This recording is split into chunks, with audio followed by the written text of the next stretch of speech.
Hello, everyone. This is World Review with Ivo Daalder, a weekly production of the Chicago Council on Global Affairs, looking at news from around the world.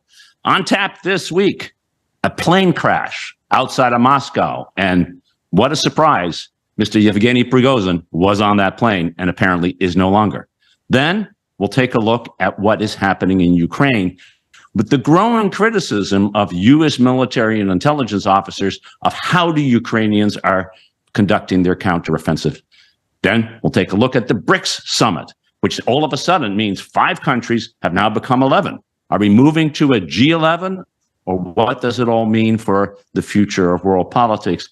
And last but certainly not least, a truly horrifying story brought to us by Human Rights Watch about Saudi border guards killing Ethiopians trying to get to safety. Here to talk about these issues are the reporters that cover them.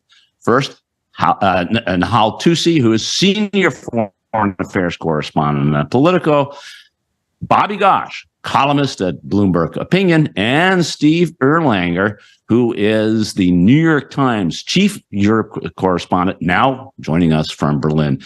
Good morning, everyone. Great to have you on the show. And let's start with this really remarkable story, although in some ways the least remarkable story. The manner of Prigozhin's death is probably remarkable. The fact of it isn't. Bobby, when you heard the news, what went through your head when a plane crashes that that was rented by and carried by Wagner, the Wagner group? What went through your head? Well, Bobby, as you say, Ivo, this was coming. We knew it was coming. It was only a matter of time. We can make educated guesses about why it took 2 months for this to happen. There are plenty of perfectly rational reasons for that. The question that went to my head, frankly, is why was Prigozhin flying in the direction of Moscow? Why hadn't he left? He had 2 months. In fact, he was just in Mali. He was just in Africa. Plenty of opportunities, I would have thought, to make a dash for it. And having been in the inner circle, having been responsible for getting rid of Putin's enemies, those who had crossed Putin's before, surely he must have known that this was his fate as well. So the only unanswered question in all of this for me is why he hadn't taken this opportunity of 2 months to get the hell out of there. So now, is the world a better place now that Mr. Prigozhin is gone, or a worse place now that Vladimir Putin has once again demonstrated that you cross him, you're not likely to breathe very much more air in the weeks and months to come? Well, yeah, I mean, there's, I think, 2 elements to that. One is, what does this mean for Putin and his strength going forward? And then the other is, what does it mean for Wagner group and their forces? And those 2 things are related. Now, you know, the people that I've spoken to, the general sense is that for now, this makes Putin stronger. It really scares the Russian elite, some of whom had been questioning his judgment, into falling in line. Even if, you know, maybe some ordinary Russians may not think this is such a great way to treat someone like Prigozhin, who many of them saw as a patriot. That being said, it's not like you're going to see Russians going out there and seizing the moment to like turn against Putin. So it, in a way, for now, at least, it strengthens him.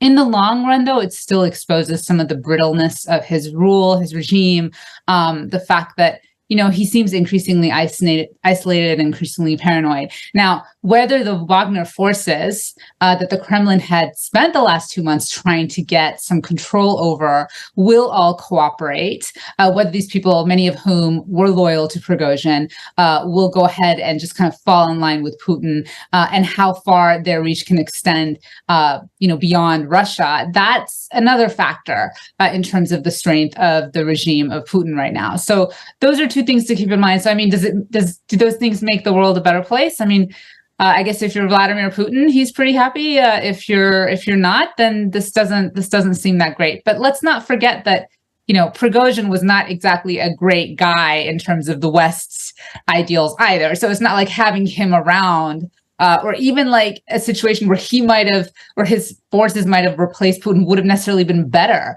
for the West or for Ukraine. I mean, that's not the situation. You know, one of the U.S. officials I spoke to gave me this fabulous quote referring to one of Prigozhin's past occupations. He said, a caterer should know that revenge is a dish best served cold. And so that, that kind of shows you what the feeling was about Prigozhin in the U.S. Yeah, I think Bill Burns said in the Aspen Security Conference, the CIA director, his admonition to Prigozhin was, "Don't fire your food taster," and I guess he didn't, but he apparently fired his aircraft maintenance people, or one form or another. It's just hard to escape the wrath of Vladimir Putin. Steve, how do you see what happened this week, other than it being incredibly predictable? Well, what's the impact you think on the situation in the world and the situation in Russia, particularly? Well, I do have one question, though. I mean, Putin had a meeting with Prigozhin at one point, and Prigozhin's chief of staff was with him on the plane. And I wonder whether they were asked to come to the Kremlin by Putin for another meeting, and Prigozhin may have thought this was to discuss Africa and Wagner, and instead a bomb was on the plane. What intrigues me is the way the Kremlin denies all responsibility without deciding what caused the actual crash. And I'm also fascinated that Twitter immediately decided it was brought down by missiles when in fact it probably wasn't. The impact, I think, as much as Nahal suggested, for Putin to leave him free, not just because of the sort of mutiny, because the mutiny was really designed to get Putin's attention, but because of Prigozhin's sharp criticism of the Ukraine adventure, the motives for it, the way it was handled. I think that was his death sentence. And in the meantime, in the last 2 months, the Kremlin has been dealing with Africans that Wagner had been dealing with. They've been signing Wagner people up for contracts. I think they've been trying to make sure the Wagner people stay inside the Russian military system. And I don't think it has much of an impact outside Russia. Inside Russia, it's clearly a warning. It's a warning that will be very clearly seen. In the other cliche is, if you're going to strike at the king, make sure you succeed. And I think the world's, certainly not a worse off place with Prigozhin out of it. And the big question is, will the Russian military be worse with Wagner out of it? That's my other question, because they did a lot of the fighting inside Ukraine.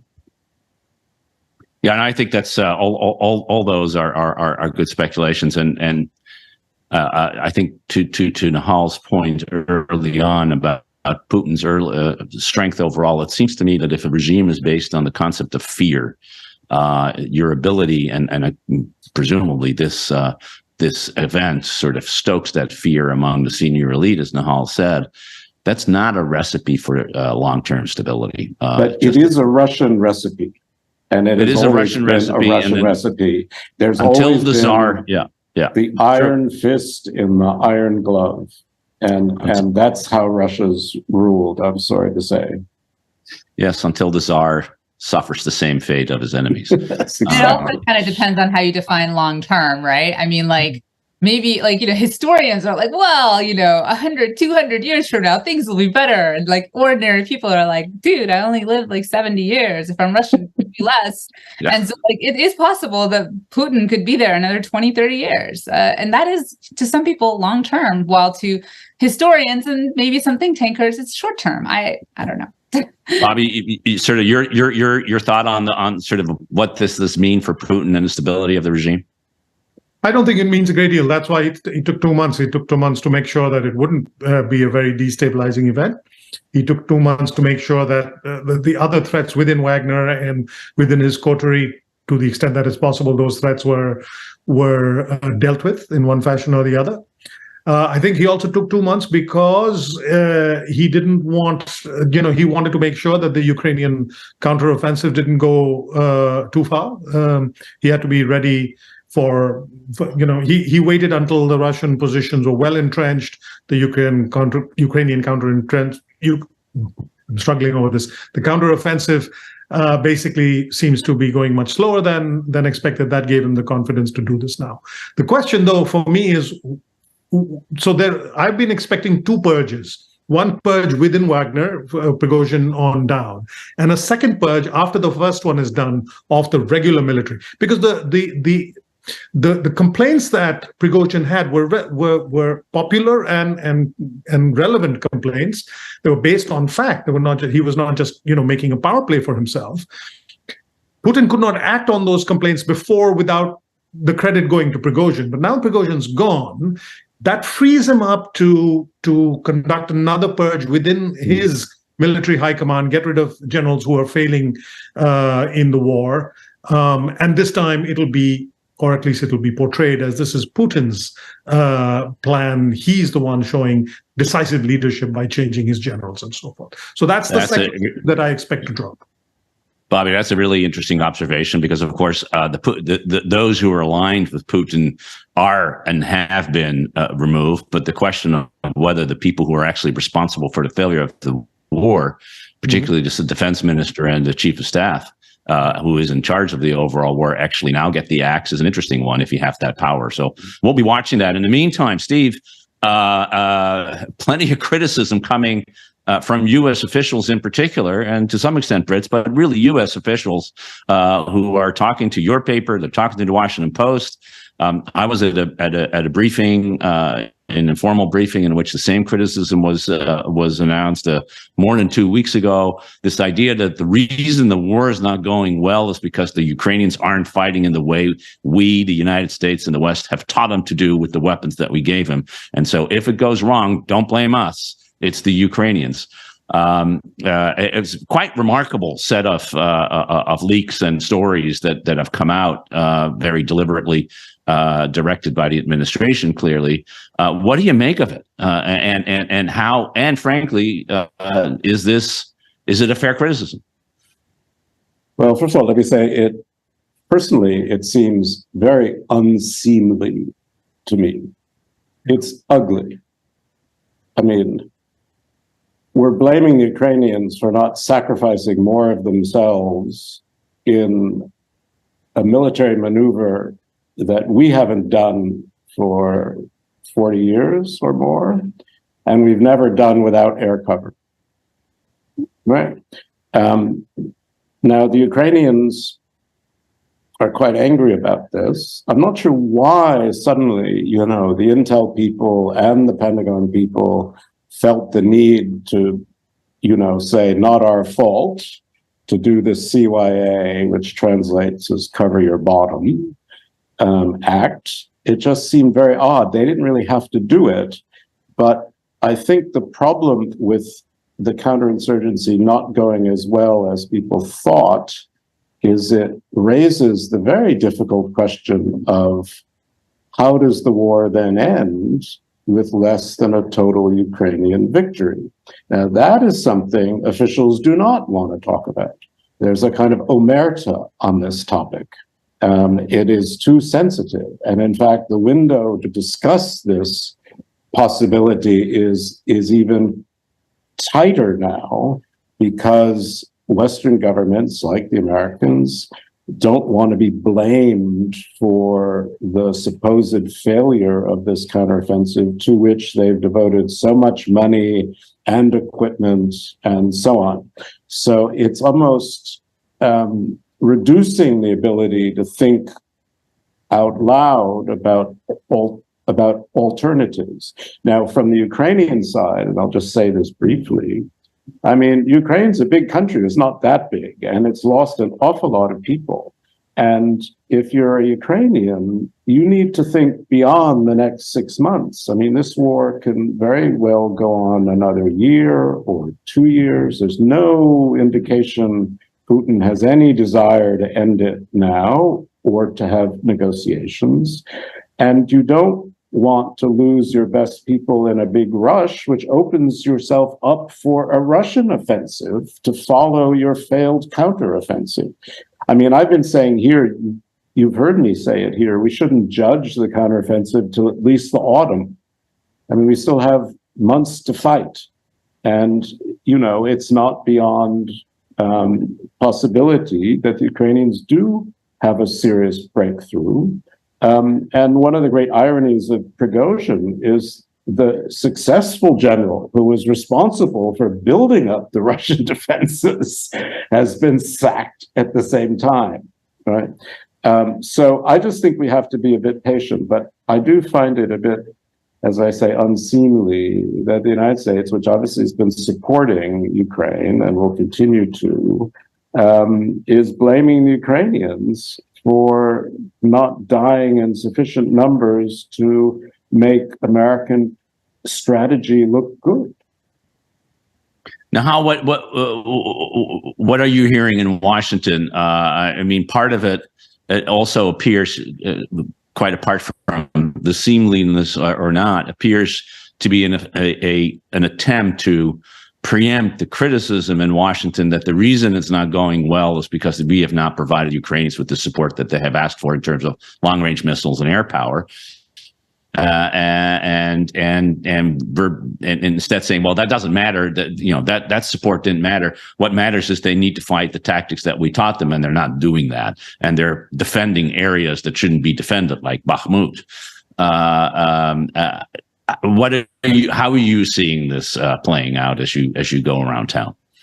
Well, one of the things that we've been told, and I have my doubts about it, is that these are not coordinated leaks, that these are like unauthorized leaks. So I don't know if you want to believe that or not, but, you know, it does suggest that maybe there isn't necessarily some like White House-led effort to shame the Ukrainians or something like that. That said, you know, I think there are some people who are wondering, how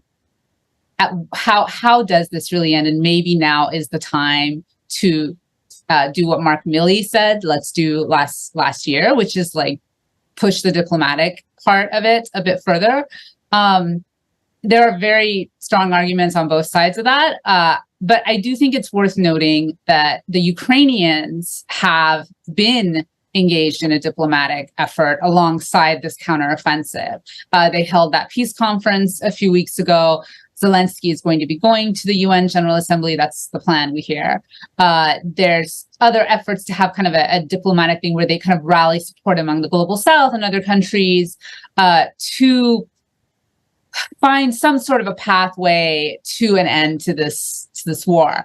Now, in Washington, I think the majority still, there's a lot of bipartisan support for continuing the fight.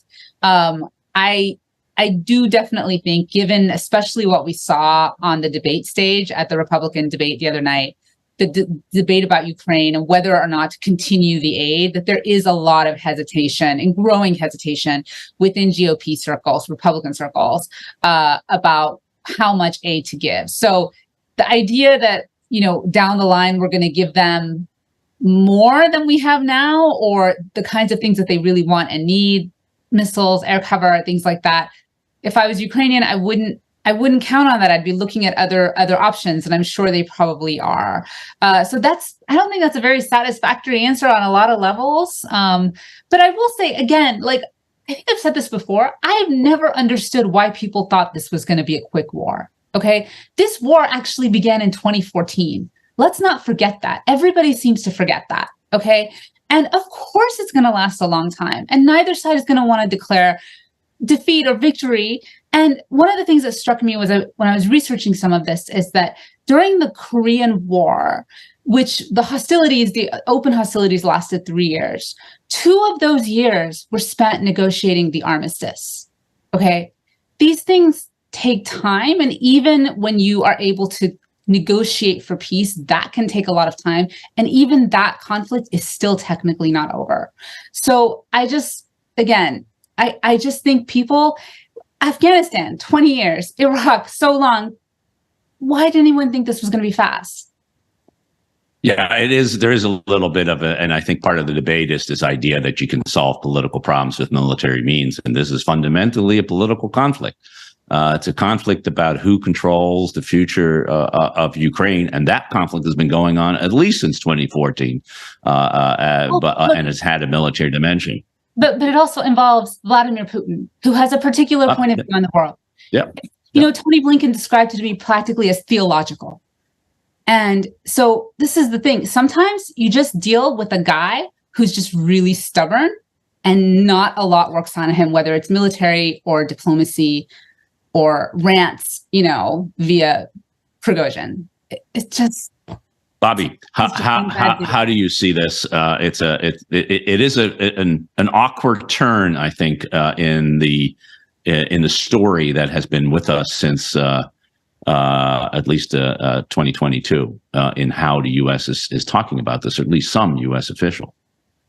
Yeah, I'm with Nahal and Stephen on this. I don't think the report card on the counteroffensive should not be written while it's still being conducted. Should wait until the snows come down and it's no longer possible physically to progress before we do a sort of look back on how it's gone. And this is one of several counteroffensives. This will not it should not be portrayed as the one and only. There will be another one next spring, and heaven forbid, but another one the spring after that. As long as Putin's around, I don't think there'll be any let up on his side. I think what we're facing, and some of us have said this all along, is a long, slow, grinding war of attrition. And what the West can and ought to do is to make sure the Ukrainians have what they need in order to conduct the war the best they can. And this is sort of a difficult thing to wrap our heads around. You keep fighting and you wait for a black swan event. Unpredictable when that might happen, but you make sure that the Ukrainians can keep fighting until that happens. And I can't see, frankly, how, even if the counteroffensive goes well, I can't see Ukraine reclaim Crimea, and I can't see Putin sort of basically saying, "Oh, they've taken back big parts of the Donbass. Okay, let me stop fighting and negotiate." I don't think either of those two things are going to happen. Yeah, I think that's right, and I agree with what you've all said. And I just add to Steve's point about the absence of a political strategy. We in the U.S. in particular have this tendency to look at diplomacy and force as either or. It always takes place together. It is always integrated. Nahal's point about Korea emphasizing that. And we just don't have a strategy for diplomatic engagement of the parties, not with the rest of the world, which is a propaganda exercise, an important one, but a propaganda exercise. But we don't have a strategy of how this war will evolve with a political dimension. We just hope that the military will solve it. But even if Ukraine were able to capture every inch of its territory back, this quote, conflict is not over. The war may be over for now, but the conflict won't be. And so you still have the question of how do you deal with the reality that Ukraine is smaller than Russia. And it ain't going to go away because of where it is located geographically. And then the question of where Ukraine goes in the West and all of those kind of questions are there. And for a strange reason, we just don't seem capable as Americans in the least to have that kind of discussion. We really are black-white when it comes to black swan, white swan, when it comes to that, and that may not be the best approach. And hopefully this new phase in the criticism will start people to realize we need to have a political strategy, not because we want to give Russia and give in to them and have them win, but because that's how conflicts ultimately end. They don't end militarily; they end in a way that combines a whole set of factors. Anyway, enough preaching here. Nahal, next. Excellent preaching. Yeah. Preach. Nahal, the BRICS summit, really, in some ways fascinating. Just the whole thing was fascinating. Vladimir Putin couldn't come because the South Africans had to arrest him. He ranted in his statement, including, according to one report I saw, in the first 30 seconds with an AI generated voice in the video, and it was just weird. And then everybody thought that the disagreement among the original BRICS would lead to nothing coming out of the summit, and then 6 new members join the BRICS, which now have to be called, I don't know, some 11 acronym word. Tell us, bring us up to date. What happened? Why should we care? And what do we expect next?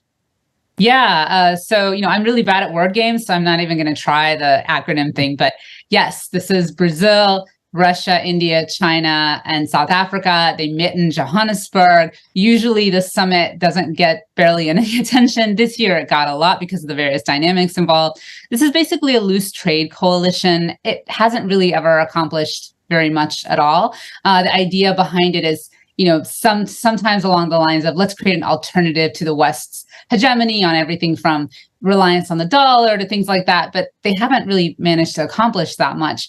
But this year, as you said, some very strange things. Putin didn't appear because of the obligations that South Africa was highly unlikely to fulfill in terms of arresting him for the ICC warrant. But they did invite Argentina, Egypt, Ethiopia, Iran, Saudi Arabia, and the United Arab Emirates to join. And if those countries all, stay on the path, they'll join in January. It's a pretty energy heavy group when you think about it, kind of Middle East energy heavy. And so that might send a signal of why some of these countries are interested in having these new members. It's because of the energy questions that have been spurred in large part from the war in Ukraine, which BRICS member Russia caused. But they are, some of these countries also don't get along that well. So it's a little bit confusing. Saudi Arabia and Iran have a big feud going on. India and China, which are original members, don't always get along either. So it seems like they're expanding the group, but they could be expanding their problems to a certain degree. At the same time, though, if they do find ways to overcome certain divisions, they could over time emerge into something that is a very significant bloc. And that's really what China wants. As we know, China really likes to leverage multilateralism to expand its own power around the world. And they've always kind of seen BRICS as a way to raise their standing. And the last point I'm just going to make is that, I think this is, again, another example of the repercussions of the United States' failure to really engage a lot of these countries, global South countries, as we've seen with Niger and some of these other countries in Africa. It seems like the U.S. only really pays attention, serious attention, when there's a crisis. And even then, you don't really get the kind of presidential attention. And even when the president pays attention, it's fleeting, and it's usually treating many of these countries as large blocs instead of individuals. And when we don't offer trade deals, then they don't really care that much. So again, it's just an implication of like a long-term failure on the part of the United States. All great points, Bobby. Pick up on any of them. Expanding the group to expand its problems. Great line. Sounds kind of right to me. I don't see how bringing 6 more people into a group that doesn't agree on anything except they don't like the United States, and even on that they don't particularly agree, is necessarily the best foundation for geopolitics. Folks that have watched this show will know that I'm a deeply, deeply cynical human being, and I can't be more cynical about the BRICS. It is in itself an entirely cynical exercise. The pomp and pointlessness of it is just staggering to me. They've added 6 members. What does that do? There's just 6 more places where they can hold their summit. That's pretty much it. And they will talk and achieve absolutely nothing.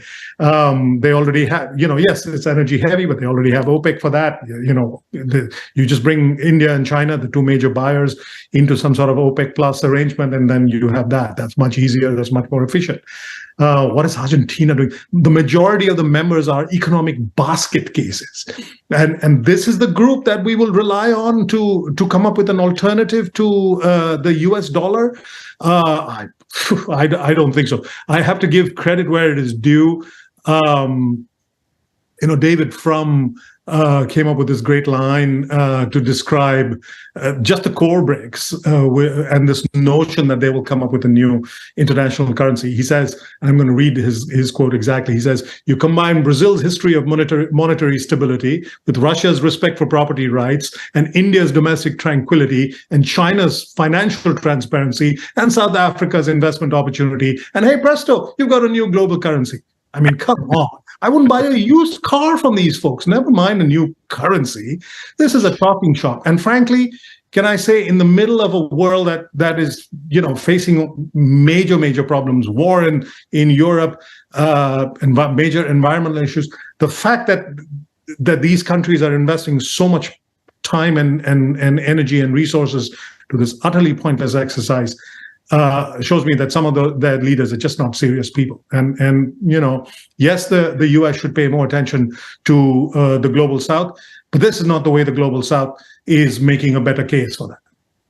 Steve, Bobby was very measured in his view. How about you? I mean, pomp and pointlessness, another great line that we had here. But I mean, one of the big issues that I think Bobby rightly points out, this is happening at a time when the Chinese economy and the Russian economy are as Barack Obama used to say, in the ditch. I mean, they are in deep trouble. Why would anyone want to be closely aligned with them?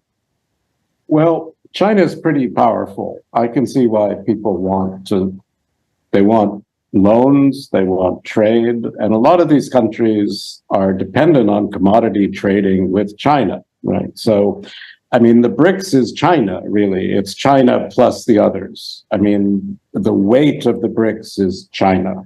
And for China, this was a major PR exercise, and very important one because of all the problems you've just said. I mean, China's having an economic slowdown.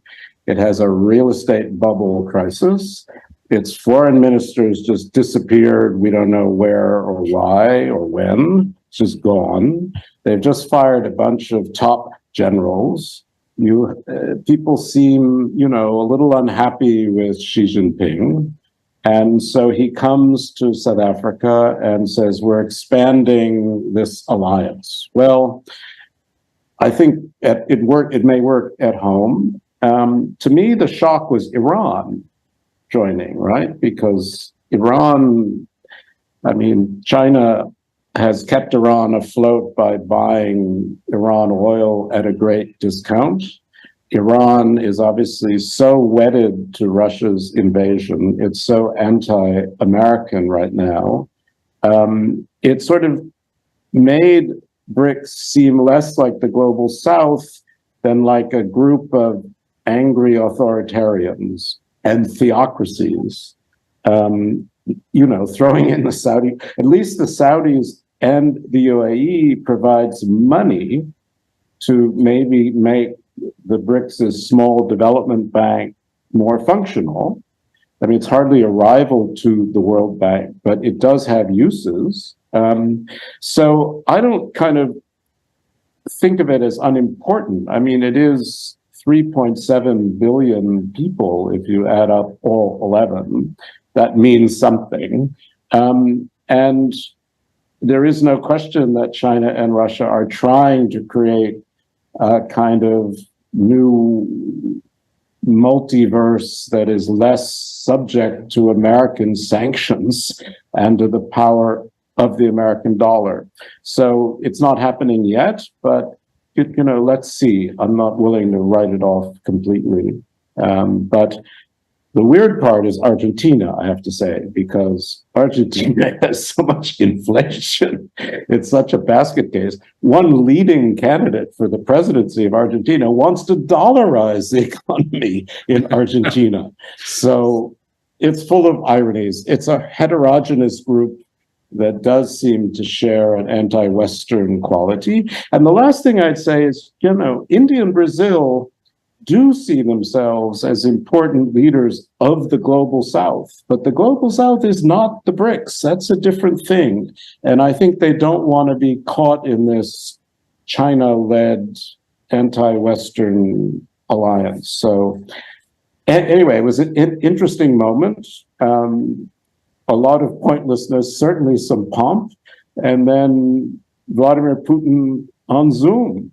Because the South Africans wouldn't challenge this international multilateral organization called the ICC. Well, and they asked him to leave, not to come. I mean, they actually explicitly asked him not to come for that reason, even though I think they probably wouldn't have arrested him. But still, no. I just want to say to Steve that I would be okay if they're going to create a multiverse, if we all got superpowers. I'd be good with it. I know, exactly. So I think the explanation of all of these countries is actually quite simple. You needed one from South America. You needed that is Argentina. You needed someone from Africa. That was Ethiopia. You needed someone from the Middle East, and they couldn't just do one, so they did 4 if you include Egypt.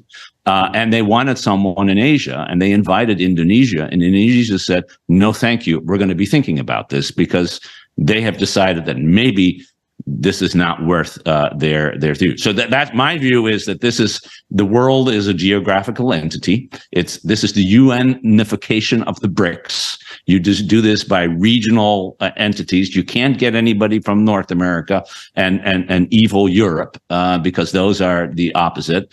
And so you go out and pick the leaders from everybody else. I mean, these are the people who all want to have a UN Security Council veto when you think about it. And it'll be as effective as the UN. And these guys, and basically by expanding, Brazil and South Africa have voted themselves into irrelevance. They will have a smaller and smaller and smaller voice in the one institution where they had something resembling a voice. It's completely baffling. Well, that's why I think it's surprising to see both India and Brazil having gone along with this. It is that I think may be part of the issue. We still have a few minutes left, and I really do want to devote it, Bobby, to this really important story that came out this week with a report from Human Rights Watch, a quite remarkable and horrific story about what Saudi border guards are now accused of having done. And I think part of the story is not that it happened, but that this was a one-day attention and we've moved on. Tell us what happened. And your take. Well, the Human Rights Watch has put out this report. It's a very comprehensive report. It's backed up by lots of video, lots of satellite imagery, which suggests that between March of last year and June of this year, South African border guards have essentially been machine gunning down Saudi border. Beg your pardon. Saudi border guards have been machine gunning hundreds, possibly thousands of Ethiopian refugees. These are, the hundreds of them have died. Many others have been injured. And these are people, many of them trying to flee a war in Ethiopia that continues at a sort of low intensity to rage even today. And the South Africans I'm sorry, I don't know why I keep saying that. The Saudi Arabians keep doing this for months and months and months. And, the international community has done almost nothing to push back against this. And so, obviously a lot of people will make the contrast between the murder of Jamal Khashoggi and how much international outrage that evoked and the slaughter of these Ethiopian refugees and how little international outrage it has evoked. And it is very clear that I think the State Department issued one of those sort of non-statement statements in which they expressed concern and asked the Saudis to conduct an investigation into this. It is really quite striking how little attention this has got. And yes, it's happened in the middle of Prigozhin on one side and the Trump arrest on the other side. There have been major news events, but hundreds of people being slaughtered on the border of Saudi Arabia should get far bit more attention than it has. Steve, I mean, we know the news. It was a one-day inside the newspaper story for those of us who actually still physically peruse newspapers, as I do, and that was it. How about Europe? Was there more attention paid to this? Because it is, when you think about it, pretty incredibly. We get an outcry, rightly, when something happens in the Mediterranean and the Greek Coast Guards doesn't do anything with a particular ship. But this goes quite a step further. Well, it does, and it's part of the great migration tale, which is full of woe everywhere. It is worth just saying to people, if they can't quite figure it out. I mean, these are Ethiopians who are crossing into Yemen and then trying to get across the Yemeni border into Saudi Arabia. And of course, Saudi Arabia is engaged in warfare inside Yemen. I mean, Yemen's a mess. It's just impressive that Human Rights Watch would put all this together in a country that, frankly, quite a lot of journalists, Yemen, I mean, aren't going to because it's awfully dangerous. And Saudi Arabia is very hard to report in also. So kudos to Human Rights Watch. You'll get the statements, you'll get the usual statements, but you get the feeling that MBS and Saudi Arabia have put themselves in a position where somehow they can do what they like without much hindrance, without much blowback. And I think that's quite sad, to be honest. So yeah, the Europeans will huff and puff, but I mean, obviously, the Saudis aren't part of the EU the way Greece is. I think most people will probably say, yeah, it's just another great tragedy, and I hope they take it more seriously than that. Nahal, when you walk around the State Department and other places in Washington, what do you hear about this? A non-statement, and let's move on. We're negotiating a big peace agreement between the Saudis and the Israelis, and that's just more important than a bunch of Ethiopians who were slaughtered. Nobody wouldn't put it in that way, right? Yeah.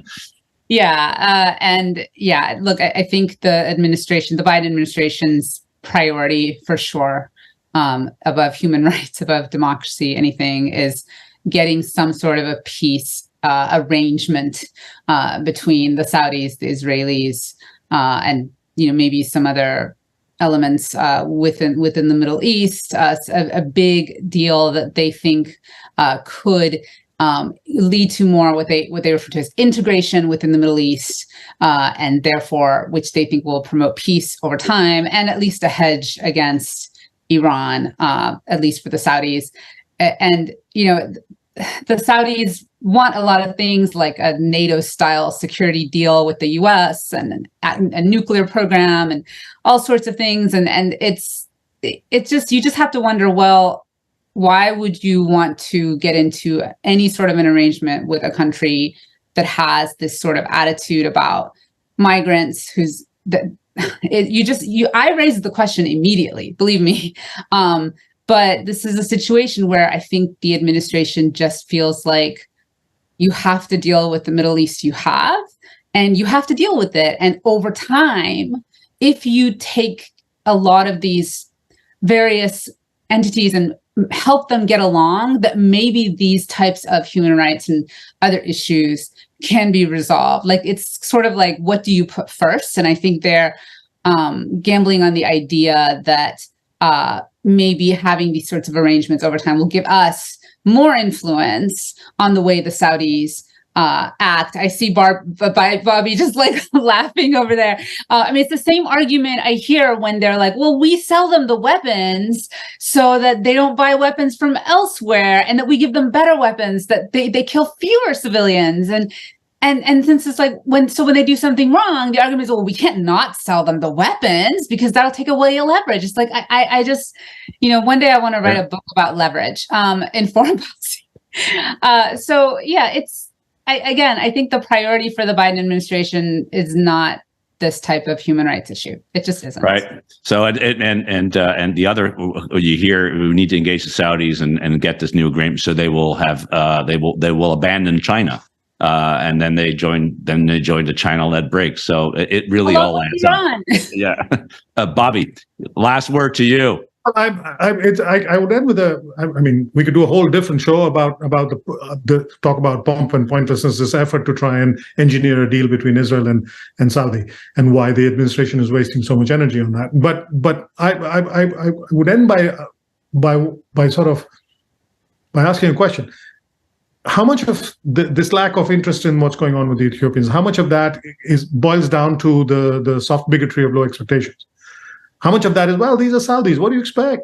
This is the Middle East, that's how they behave, that's how they treat each other, and why should we be surprised? Why should we be horrified? If the Greeks, allow a boat to sink, or the Italians allow a boat to sink, well, that's an outrage because they are to be measured by higher standards. But if the Saudis do this, well, different standards apply.